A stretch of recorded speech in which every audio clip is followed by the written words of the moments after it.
नमस्कार दोस्तों, स्वागत है आपका मेरे YouTube channel pin code blogs with Akanksha Tiwari में। अपने उत्तराखंड के सफर में आगे बढ़ते हुए आज हम दर्शन करने वाले हैं 4 प्रमुख धामों में से एक बद्रीनाथ धाम के। यह पवित्र स्थल भगवान विष्णु के चतुर्थ अवतार नर एवं नारायण की तपोभूमि है। इस धाम के बारे में कहावत है कि जो जाए बद्री वो ना आए ओदरी, यानी जो व्यक्ति बद्रीनाथ के दर्शन कर लेता है उसे माता के गर्भ में दोबारा नहीं आना पड़ता। प्राणी जन्म और मृत्यु के चक्र से छूट जाता है।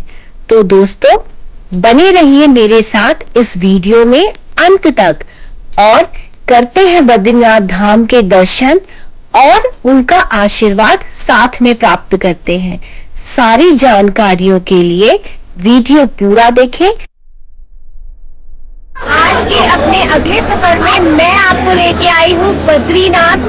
बद्रीनाथ के कपाट जैसा कि आपको पता है 12 मई को खुल गए थे और आज 15 मई को हम उनके दर्शन करने के लिए बद्रीनाथ पहुँच चुके हैं और भीड़ बहुत ज्यादा है। जैसा कि आप देख सकते हैं,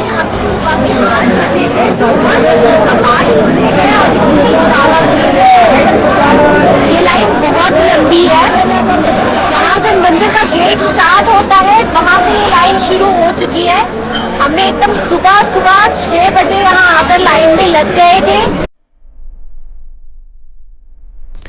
तो दोस्तों, सबसे पहले जानते हैं बद्रीनाथ तक आसानी से हम कैसे पहुंच सकते हैं। बद्रीनाथ से निकटतम रेलवे स्टेशन ऋषिकेश है, जो 294 किलोमीटर दूर स्थित है। ऋषिकेश से आप बद्रीनाथ के लिए बस या जीप ले सकते हैं। यहाँ से तीर्थ स्थल तक निजी टैक्सी भी किराए पर मिल सकती है। सड़कें अच्छी बनी हुई हैं और उत्तराखंड के प्रमुख शहरों और कस्बों से आसानी से आप बद्रीनाथ धाम तक पहुंच सकते हैं। तो दोस्तों, हमारा स्टे था पीपलकोटी में, जो लगभग बद्रीनाथ से 73 किलोमीटर दूर है। हमने यात्रा की तैयारी रात में 3:30 बजे से शुरू कर दी थी और 1 घंटे में 4:30 बजे तैयार होकर हम बद्रीनाथ के लिए निकल गए और लगभग 6:30 से 6:45 बजे तक हम बद्रीनाथ पहुंच चुके थे। वहां जाकर हमें सबसे पहले लाइन में लगना पड़ा। जैसे कि आप देख रहे हैं, इतनी करीब भीड़ वहां पर पहले से मौजूद थी। 1 घंटे करीब लाइन में लगने के बाद हमें दर्शन हो गए थे, परंतु 8 बजे के बाद जो श्रद्धालु दर्शन करने आ रहे थे उनके लिए भीड़ काफी ज्यादा थी, क्योंकि जैसे जैसे टाइम आगे हो रहा था वैसे वैसे भीड़ भी बढ़ती जा रही।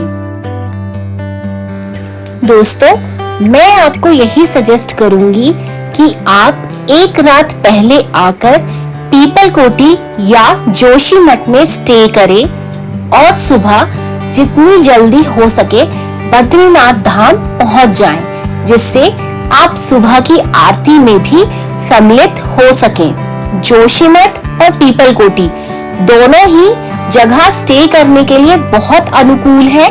दोनों ही जगहों पर आपको अच्छा भोजन और रीजनेबल रेट्स में होटल्स आसानी से मिल जाएंगे। दोस्तों, बद्रीनाथ मंदिर, जिसे बद्रीनारायण मंदिर भी कहा जाता है, उत्तराखंड के बद्रीनाथ शहर में स्थित है। यह राज्य के 4 धामों में से एक है। यमुनोत्री, गंगोत्री, केदारनाथ और बद्रीनाथ नामक 4 तीर्थ स्थल हैं, जिन्हें सामूहिक रूप से 4 धाम के नाम से जाना जाता है। दोस्तों, हम 6 बजे यहाँ मंदिर पहुँच गए थे और अभी बजे सुबह के 8। आरती होने के बाद कपाट खुल चुके हैं, हमने दर्शन कर लिए हैं और कुछ इतनी भीड़ है। देखिए, बद्रीनाथ में ये वो लोग हैं जो दर्शन करके बाहर आ रहे हैं और यहाँ से पीछे जो लाइन लगती है वो अंदर के लिए लगती है और ये लोग दर्शन करके बाहर आ रहे हैं। ये देखिए।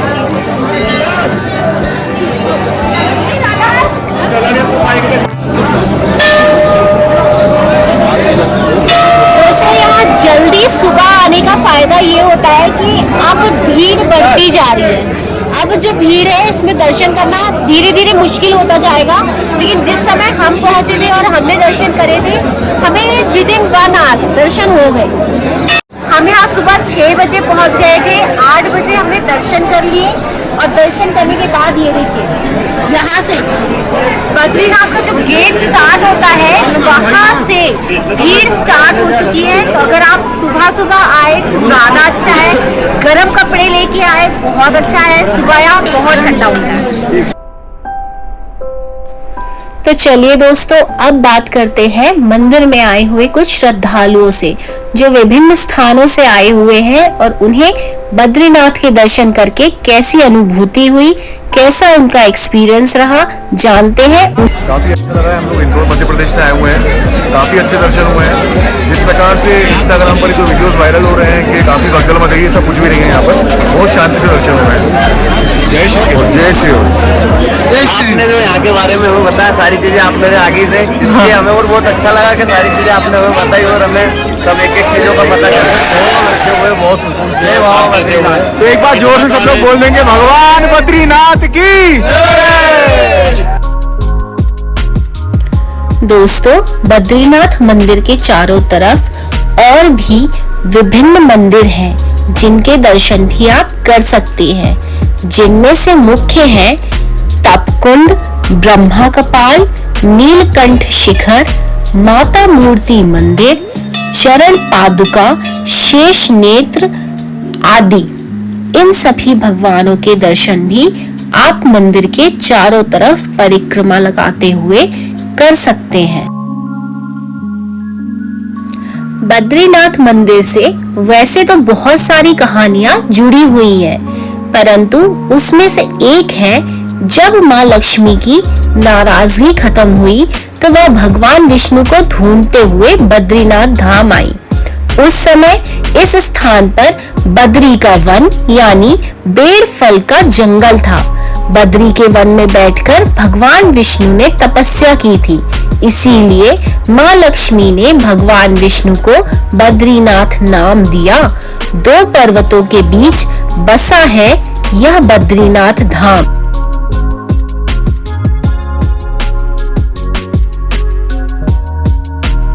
दोस्तों ये है आज की हमारी टीम जो आई हुई है बद्रीनाथ दर्शन करने के लिए। सर यहाँ पे 5वीं बार आ रहे हैं, तो 5वीं बार आके और आज एक और बार दर्शन करके आपको यहाँ कैसा लगा?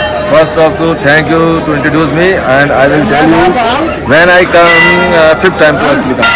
और 5th टाइम का जो ड्यूरेशन था तो शायद आप लोगों ने एक्सपीरियंस भी किया होगा कि मेरा स्टाइल क्या है। तो I am lucky to invite me and most awfully Darshan बहुत अच्छे से हो गए और बहुत प्यारे दर्शन हो गए। काफ़ी टाइम हमने स्पेंड किया इस भीड़ के अंदर भी, और शायद बद्रीनाथ का बुलावा होता है जब वो yesterday night extremely make a program and morning 7:30 we are free to give devotee to Badrinath. और मैम आप भी कुछ बोलिए। मैं तो ये कहूँगी कि बहुत ही अच्छे दर्शन हुए। जय बद्री विशाल।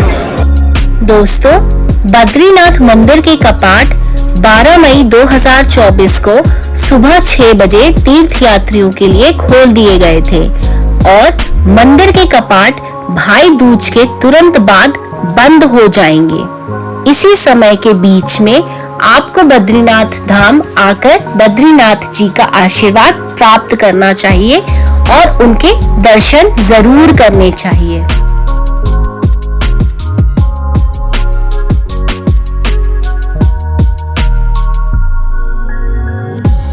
दोस्तों, बद्रीनाथ मंदिर से जुड़ी एक और पौराणिक कथाओं में से एक है जब जोशीमठ मंदिर में नरसिंह भगवान की मूर्ति की भुजा गिर जाएगी और विष्णु प्रयाग के पास जया और विजय के पहाड़ ढह जाएंगे तो वर्तमान बद्रीनाथ मंदिर दुर्गम हो जाएगा। तब बद्रीनाथ जो है वो प्रकट होंगे भविष्य बद्री में और वहां उनकी पूजा की जाएगी। दोस्तों, मेरे इस चैनल पर आप नरसिंह मंदिर, जोशी मठ के दर्शन और भविष्य बद्री के दर्शन भी कर सकते हैं। तो प्लीज जाइए मेरे चैनल पर और जोशी मठ मंदिर के भी दर्शन कीजिए और भविष्य बद्री के भी दर्शन कीजिए। दोस्तों, बद्रीनाथ धाम की यात्रा करने के बाद अगर आपके पास समय हो तो आप इन कुछ और स्थानों को भी अपनी यात्रा में सम्मिलित कर सकते हैं, जिसमें से पहला है माणा विलेज, जो लगभग 30 मिनट की दूरी पर है, जहां आपको प्रथम चाय की दुकान भी मिल जाएगी। माणा विलेज से लगभग 2 से ढाई घंटे का ट्रैक करके आता है वसुधारा फॉल्स। 2 से ढाई घंटे का ट्रैक एक साइड का है और लगभग 5 घंटे का ट्रैक दोनों साइड का है। तो समय का ध्यान रखते हुए आप वसुधारा फॉल्स का भी दर्शन कर सकते हैं। वहां से लौटते हुए आप दर्शन कर सकते हैं आदि बद्री के, जो पंच बद्रियों में से एक बद्री माने जाते हैं। उसके बाद रास्ते में ही आपको मिलेंगे हनुमान चट्टी, जो कि हनुमान जी का एक प्रसिद्ध मंदिर है। इन चारों जगहों को भी आप अपनी यात्रा में सम्मिलित करके एक पूर्ण यात्रा का लाभ ले सकते हैं।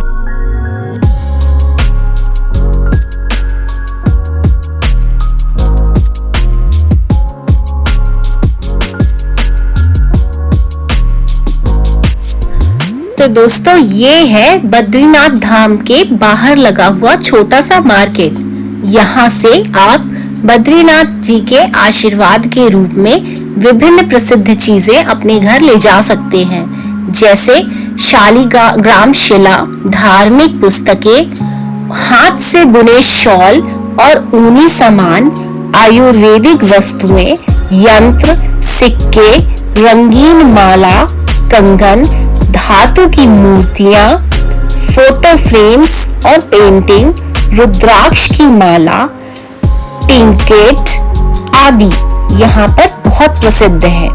मंदिर के पास आपको छोटी छोटी दुकानें मिलेंगी, जहाँ से आप स्मृति चिन्ह खरीद सकते हैं। स्टोर, दुकानें भी ऐसी जगह है जहाँ आप यात्रा से वापस ले जाने के लिए अद्भुत उपहार, स्मृति चिन्ह खरीद सकते हैं। तो दोस्तों, कुछ इस तरह थी हमारी बद्रीनाथ की यात्रा। यहाँ आकर जैसी अनुभूति होती है, वो अनुभूति आप यहाँ आकर ही प्राप्त कर सकते हैं। बद्रीनाथ जी का आशीर्वाद सदा हमारे और आपके साथ बने रहे। धन्यवाद दोस्तों, मेरी इस यात्रा में अंत तक बने रहने के लिए। आशा करती हूँ कि आपको यह वीडियो पसंद आया होगा।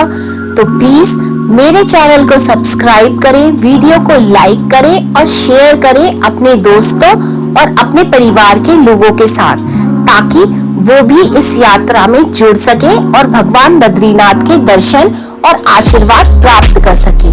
Thank you for watching.